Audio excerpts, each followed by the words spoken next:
एकदा निसर्गाच्या सानिध्यात आलोय, मजा करतोय. निसर्गाच्या सानिध्यात आलो ना, थोडंसं मनामधल्या शंका कुशंकाच्या मध्ये येत तर नाही येत आणि थोडंसं हलकं पण वाटतं. त्याच्यासाठी निसर्गाच्या सानिध्यात जाणं गरजेचं आहे.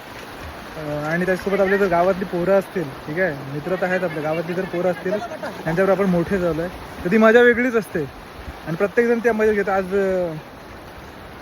गोविंदा प्रत्येक गावामध्ये आहे. आपण आपल्या पद्धतीने सण साजरा केलेला आहे. बऱ्याच ठिकाणी हांड्या वगैरे तिकडे फोडायला गेल्यात. आता यष्टी आहे, बोलते ह्याच्यांना दाखव. कशातून काय दाखवायचं?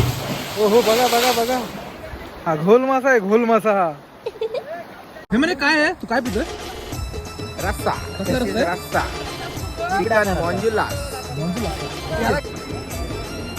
आणि फायनली ऍक्टिव्हिटी पूर्ण झाल्यानंतर दुसरी ऍक्टिव्हिटी करायला जातो ना. ऍक्च्युली आम्ही चाललो तर पकडापकडी खेळायला.